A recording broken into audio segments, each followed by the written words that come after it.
Assalamualaikum warahmatullahi wabarakatuh. Beri kami motivasi dalam situasi pandemi ini. Suami tidak bisa bekerja, yang hanya kuli bangunan sana sini. Proyek ditutup dan kami tidak ada pemasukan sama sekali karena mengandalkan gaji harian. Jazakumullah khairan. Cobaan dari Allah Subhanahu wa taala. Ini cobaan. Dan bukan cuma Anda, tapi semua orang diuji. Lalu bagaimana cara kita melewati cobaan, teman-teman sekalian? Saya coba berikan beberapa kiat. Yang pertama, Anda yakin kullu yusibana illa ma kataballahu lana. Allah mengatakan dalam Al-Quran, ya, katakanlah kami tidak akan ditimpa kecuali dengan apa yang sudah Allah catatkan buat kami. Memang Allah takdirkan di detik ini, di waktu ini sedang ada cobaan seperti itu. Tetapi ini harus dikemas dengan ayat yang lain, yaitu inna ma'al usri yusra. Ya. Fa inna ma'al usri yusra. Sungguhnya di setiap kesulitan akan ada kemudahan, di setiap kesulitan pasti ada kemudahan. Jadi saya yakin Anda masih banyak memiliki kemudahan. Seperti misalnya Anda masih bisa bernafas, masih bisa melihat, masih bisa mendengar gitu kan.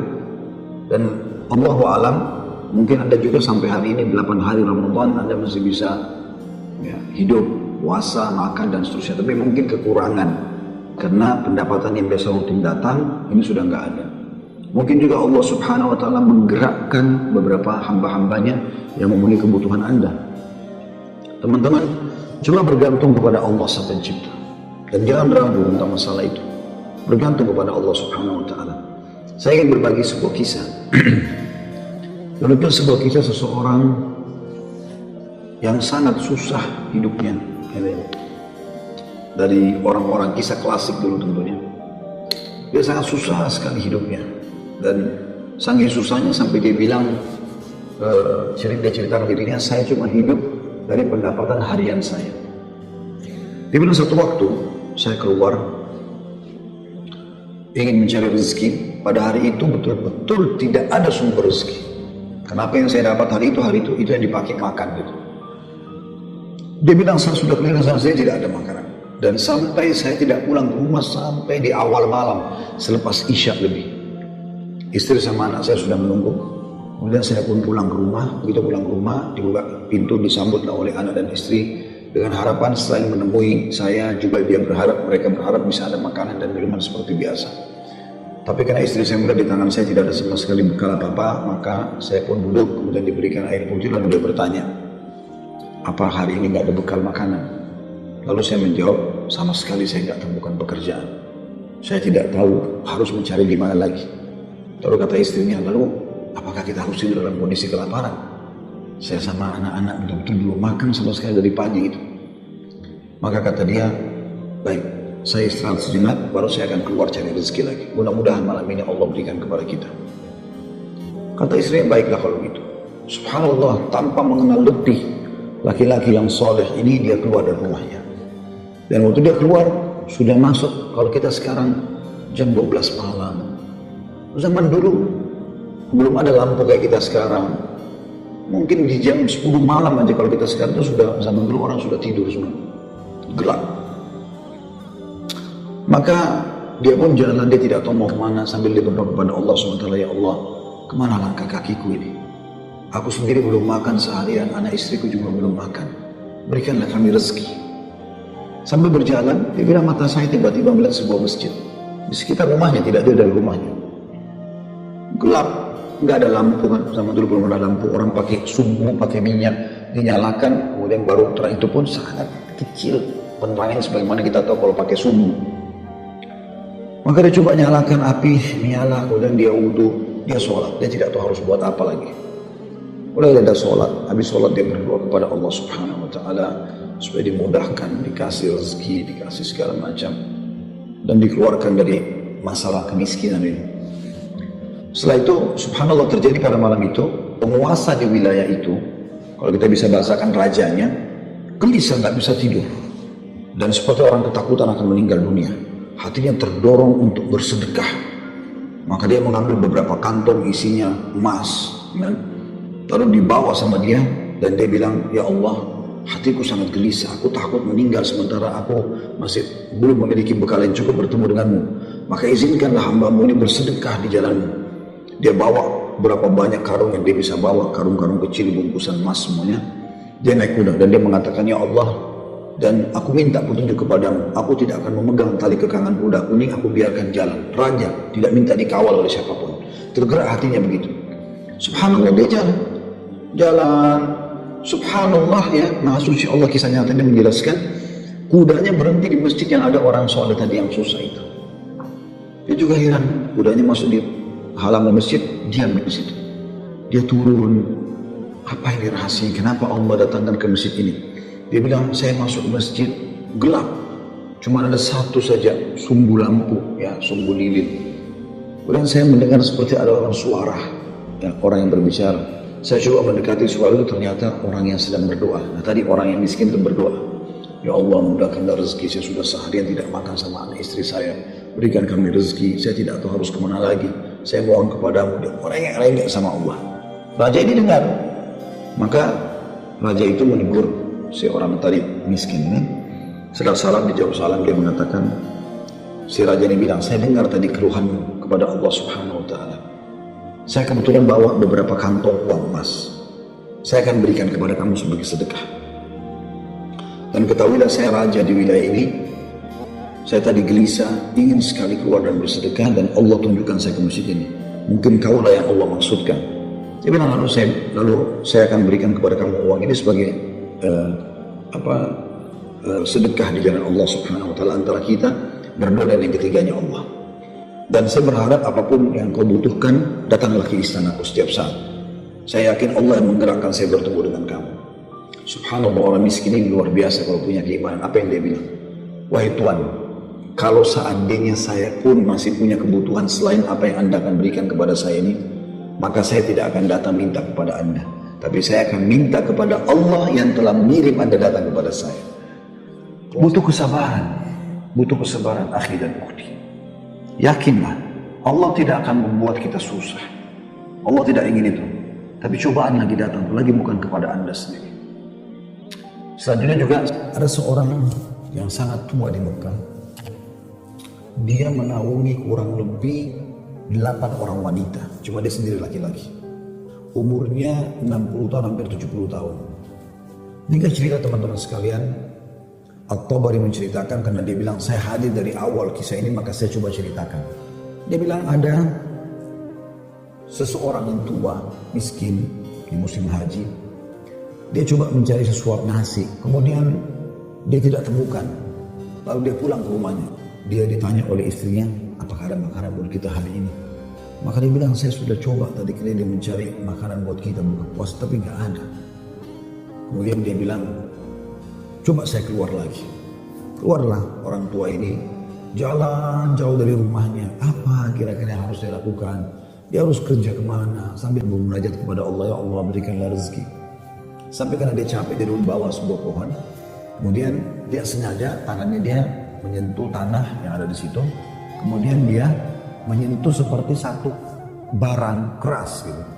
Waktu dia lihat ternyata ada kotak di sebelah dia. Dan kotak ini biasa dipakai untuk ngisi emas. Maka dibuka lah sama dia kotak tersebut, ternyata betul ada emas dalamnya, banyak sekali.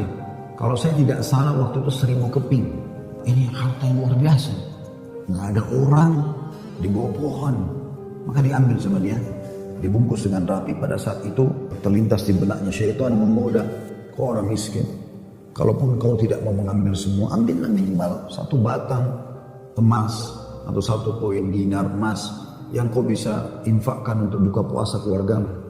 Tapi dia melawan sambil dia mengatakan, tidak bisa, ini bukan hak saya. Kalaupun ini luqata ini seperti harta yang ditemukan. Kan itu syaratnya harus teman-teman sekalian diiklankan selama setahun ya. Selama setahun Anda iklankan, kalau sudah setahun baru bisa mungkin jadi hak milik Anda. Dia pulang ke rumahnya, lalu kemudian dia rencana tidak mau sampaikan kepada istrinya. Terus istrinya rupanya karena membuka pintu melihat ada di tangannya sesuatu. Maka istrinya bilang, apa kau sudah bawa bekal buat kami? Kata dia, nggak ada. Lalu kemudian dia mengatakan, tapi apa itu? Dibawa bungkusan kainmu. Dia bilang, ini bukan urusan kamu. Dia bilang, saya minta sama Allah, jelaskan apa itu. Karena istrinya membawa nama Allah, maka dia mengatakan ceritanya begini tadi.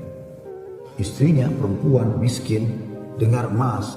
Perempuan kaya saja dengar emas mungkin tertarik, apalagi miskin yang susah gitu. Maka dia mengatakan, Kalau gitu kita bisa gunakan, karena kita orang miskin dan itu harta yang kau temukan. Kata dia, tidak demi Allah. Kalaupun ini kita bisa gunakan setelah 1 tahun kita iklankan. Tidak boleh sembarangan. Maka istri dia bilang, kalau begitu minimal ambil 1 koin dinarnya. Kita pakai buka puasa. Halal buat kita sekarang, kita ini miskin sekali, nggak bisa apa-apa. 8 orang kau harus naungin sekarang. Dia bilang, tidak demi Allah. Kalau seandainya kau sentuh kotak ini ada yang kau ambil demi Allah, kau saya ceraikan. Istrinya kaget dengan kata-kata itu. Akhirnya dia lihat keseriusan suaminya, tidak berani juga. Disimpanlah di rumahnya. Akhirnya tiba waktu buka puasa, mereka buka puasa apa ada air putih saja, roti-roti kering ada di rumah, itulah yang dimakan. Besok pagi selepas sholat subuh di Masjid Haram, orang tua ini pas keluar ternyata ada 1 orang dari Khurasan naik di atas sebuah batu dekat Masjid Haram lalu teriak-teriak. Dia mengatakan, wahai muslimin, wahai hamba-hamba Allah, saya kehilangan sebuah kotak isinya 1000 dinar emas. Siapa yang menemukan, tolong kembalikan kepada saya dan semoga Allah balas kebaikannya dengan pahala dan pengampunan dosa, peninggian derajat dan seterusnya. Rupanya si orang tua ini dengar, kotak ini dia yang temukan kemarin, tapi dia juga butuh. Maka dia mengatakan, wahai Khurasani, Khurasani kayak orang dari Khurasan. Dia tahu ini dari Khurasan, mungkin dari face wajahnya gitu kan. Wahai Khurasan, kalau ada orang yang temukan, berapa kau kasih dia? Kemudian kata Khurasan itu, berapa kira-kira dia minta? Kata orang tua ini, minimal aku kasih dia setengahnya. Kata orang Khurasan, tidak bisa. Kalau begitu, kasihlah berapa yang kau mau. Mungkin 1/10-nya, 10% maksudnya. Kata orang Khurasan, tidak bisa. Dia kembalikan karena Allah dan saya doakan supaya dapat pahala di sisi Allah. Dia miskin. Sudah tua, umurnya hampir 70 tahun, mau kerja di mana? Di rumahnya sudah ada emas yang begitu banyak, godaannya luar biasa. Maka orang ini pulang ke rumahnya lalu dia mengatakan, wahai istriku, aku sudah temukan pemilik emas ini. Kata istrinya, alhamdulillah kalau begitu. Bagaimana perkembangan? Tapi saya minta sama dia supaya dia bayar sesuatu. Dia hanya mau doakan saja. Kata istrinya, coba aku kembali ke dia, siapa tahu dia masih mau negosiasi. Ya kan? Dia bilang baiklah. Dia kembali lagi, ketemu lagi sama orang tadi di hari yang ketiga sekarang. Maka orang itu sama, orang Khurasan naik ke atas batu yang sama dekat Masjid Haram. Wahai muslimin, wahai hamba-hamba Allah, Anda nggak menemukan peti saya isinya 1000 dinar emas. Semoga Allah berikan dia kedudukan, Allah ampuni dosanya, angkat derajatnya dan seterusnya. Doakan itu. Datang lagi orang tuanya mengatakan, wahai Khurasan, saya sudah bilang sama kau kemarin, berilah upah. Mungkin kalau kau tawarkan upah, orangnya mau mengembalikan penemunya. Kata dia, berapa paman saya kasih? Dia bilang, saya bilang kemarin 1/10. Orang sana mengatakan, enggak, saya enggak mau. Kalau begitu, berikan dia 1 saja dinar itu, yang dia bisa pakai setengahnya, dia sedekahkan untuk beri makan orang-orang susah di sekitar haram, setengahnya lagi dia pakai buat kebutuhan keluarganya. Orang Khurasan ini dia lalu mengatakan, tidak demi Allah. Jadi luar biasa, dia nggak mau kasih. Pokoknya dia kembalikan utuh atau nggak usah. Dan dia berharap pahala di sisi Allah. Kalau dia minta bayaran, saya nggak mau. Orang ini kembali lagi ke rumahnya, bilang lagi sama istrinya, orang ini betul-betul nggak mau 1 dinar pun dia nggak mau kasih. Kata istrinya, lalu bagaimana? Kata dia, saya akan berazam sudah mau kembalikan. Semoga Allah menyelesaikan permasalahan kita. Kata Imam Tabari yang menceritakan kisah ini, dia betul-betul hadiri kisah ini. Dia tahu jalan ceritanya dan dia menceritakan. Lalu orang ini kembali lagi, ternyata di hari selanjutnya masih sama lagi kejadiannya. Terus kemudian kata orang tua ini, karena sudah 3 hari berturut-turut, dia mengatakan, wahai Khurasan, kau mau petimu? Saya tahu di mana petimu itu. Kata dia, baiklah, saya akan ikutlah dia. Kata Imam Tabari, saya ikut ke rumahnya orang tua ini. Jalan. Pada saat tiba di satu rumah, ada rumah yang terbuat dindingnya dari tanah liat. Sama sekali tidak kelihatan layak untuk ditinggal. Tapi hanya sekitar tanah liat, mungkin kalau ada angin kencang bisa rubuh. Atapnya ditutup hanya dengan kain-kain sobek. Ya. Pintunya pun diangkat untuk dibuka gitu. Kemudian dia masuk dan dia persilahkan masuk. Saya pun izin. Saya mengatakan, maaf paman, bisa nggak saya ikut masuk? Karena dari awal saya lihat kisah ini. Maka dia mengatakan, masuklah. Dia bilang waktu kami masuk, rumah itu nggak ada sama sekali karpetnya, nggak ada apa-apa, kosong melompong. Cuma ada semacam sekat dan seakan-akan di belakang sekat itu ada wanita-wanita tua yang kelihatan dari penampilan mereka juga itu susah. Lalu kemudian orang tua ini menuju ke satu arah di rumahnya, terus digalilah tanah, dikeluarkanlah kotak tersebut. Lalu kemudian dikatakan, sayalah penemunya hartamu itu. Ini. Dan saya sempat minta sama kamu agar kau berikan sebagian. Sebagaimana kau lihat ini keluarga saya susah begini. Saya sendiri laki-laki dan umur saya sudah hampir 70 tahun. Sementara ini istri saya ada di sini juga sudah tua. Ada mertua saya, ada 2 saudari saya, ada 4 anak saya. Mereka semua miskin. Maka orang kedua santu mengatakan, dia buka, dia periksa, ternyata masih utuh 1000. Dia mengatakan, tidak. Saya tidak akan memberikan apa-apa.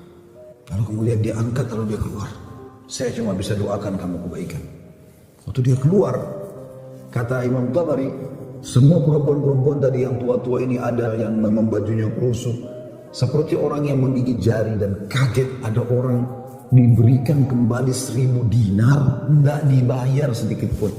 Dan tokoh kita ini luar biasa, dia hanya mengatakan inna lillahi wa inna ilaihi raji'un. Dah, kalimat istirja ini musibah. Sudah menemukan apa dan dia betul-betul jujur, dia jaga, dia nggak ambil karena takut kepada Allah SWT. Kata Imam Tabari bilang, saya tidak tahu mau bilang apa. Saya pun menundukkan kepala, serba salah karena waktu itu Imam Tabari masih muda dan belum punya apa-apa gitu. Dia juga membantu apa gitu. Dia bilang, tiba-tiba ada yang ketuk pintu. Lalu pemilik rumah ini buka, ternyata orang Khurasan tadi kembali lagi. Kata dia, ada apa wahai Khurasan? Istilahkan Khurasan ini maksudnya nisbah kepada negeri Khurasan itu ya. Kata orang Khurasan itu, bisa saya masuk? Kata dia, baik, silahkan masuk. Masuklah dia. Kemudian dia mengatakan begini ceritanya. Saya ini punya seorang ayah yang meninggalkan 3 peti emas seperti ini. Masing-masing isinya 1000 dinar emas. Ayah saya waktu meninggal, dia mengatakan, 1 kotak, berarti 1000 dinar emas, kau bagikan sebagai waris. Itu sudah banyak sekali. 1 kotak 1000 dinar emas lagi, kamu gunakan untuk pergi haji, kalau aku meninggal. Dan 1 kotak dinar emas lagi, sepertiga hartanya maksudnya, itu kau berikan kepada 1 orang yang sangat miskin dan susah. Saya ingin supaya mereka jadi baik kehidupannya. Maka dia bilang orang Khurasan ini, itulah sebabnya wahai paman, saya tidak mau memberikan ada 1 dinar pun. Karena ini amanah orang tua saya. Tapi demi Allah, setelah saya keluar dari sini, saya tadinya memang mau menguji, mau melihat apakah Anda betul-betul susah atau tidak. Ternyata sudah saya lihat tempat Anda dan saya keluar, Anda pun tidak marah, tidak apa. Maka saya melihat Anda orang yang paling layak untuk menerima. Maka ambillah ini semua sedekah atas nama ayahku. Kata Imam Tabari, tiba-tiba orang itu taruh, kemudian dia lari, pergi. Saya berusaha mengejarnya, ingin mengucapkan terima kasih bersama pemilik rumah, kami sudah tidak bisa melihatnya, dia sudah hilang orang itu. Kemudian saya pun dipanggil kembali oleh pemilik rumah, duduk, kemudian dibukalah pada saat itu kotak itu. Lalu mulai dia panggil ke 8 wanita yang ada di rumahnya itu. Kata Imam Tabari, demi Allah dia mulai membagi kepada kami rata. Karena jumlah kami 10, maka kami masing-masing mendapatkan 100 dinar. Setelah selesai, lalu dia mengatakan kepada istrinya, wahai istri, bukankah ini lebih baik setelah kita sabar sedikit, Allah menjadikan semua jadi milik kita, daripada kemarin kamu ambil 1 dinar tapi haram. Kemudian dia balik kepada saya, kata Imam Tabari, dan dia mengatakan, demi Allah, baju ini yang saya pakai, dia bilang, hanya ini baju yang utuh di rumah kami. Sebagaimana kalau lihat baju-baju ini semua dipakai oleh keluarga pun tidak ada yang layak dipakai sholat. Jadi kalau waktu sholat tiba, saya sholat dulu, kemudian saya sembunyi di satu tempat, baju ini saya buka, dipakai oleh istri saya, dipakai sholat, habis itu dibuka, dipakai sholat oleh mertua saya, dibuka, dipakai sholat oleh saudari saya, oleh anak saya. 1 baju. Kata Imam Tabari, saya berterima kasih padanya, kemudian saya pergi. Saya menemukan harta itu sangat berkah dalam hidup saya, dia bilang. Beberapa tahun kemudian saya datang lagi ke Mekah, saya datang ke alamat yang sama, rumah itu sudah tidak ada, saya cari tahu ternyata orang tuanya sudah meninggal, dan saya temukan anak-anaknya yang perempuan 4 itu semua menikah dengan tokoh-tokoh masyarakat Mekah, orang-orang kaya, dan keluarga mereka menjadi orang yang mampu semuanya. Selanjutnya juga saya sarankan sunnah Nabi SAW, kalau kita sedang diberikan cobaan, lihat orang yang di atas kita, lihat orang yang lebih susah. Kalau kita pincang, na'udzubillah, puntung kakinya satu, lihat orang yang puntung kakinya dua. Puntung kakinya dua, lihat orang yang juga puntung tangannya. Puntung kaki dan tangannya, lihat orang yang buta. Selalu orang yang lebih susah. Sehingga kita selalu tahu nikmat Allah begitu besar kepada kita. Kadang-kadang teman-teman saya lihat ada orang berkeluh kesah yang luar biasa, padahal sebenarnya masalahnya kecil dalam hidupnya. Masalahnya masih bisa dia laluin, tapi dia besar-besarkan masalah itu. Sehingga akhirnya dia tidak bisa melalui cobaan dengan baik. Apa kata Umar radhiyallahu anhu tentang masalah ini?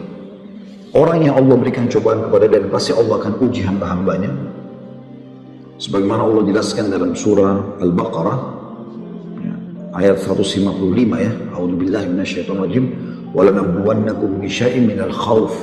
Kami pasti akan menguji kalian dengan sedikit takut. Minal khaufi wal ju', rasa lapar. Wa naqsim minal amwali wal anfusi wath thamarat, dan kekurangan jiwa. Orang kita cintai meninggal, harta juga kurang, hasil panen juga kurang, pekerjaan tidak ada, di PHK kayak sekarang masa pandemi.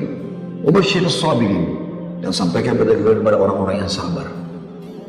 Siapa mereka ya Allah? 156-nya, alladzina idza asabatuhum musibatun qalu inna lillahi wa inna ilaihi raji'un. Mereka yang kalau ditimpa musibah mereka mengatakan kami milik Allah, kami akan kembali kepada Allah.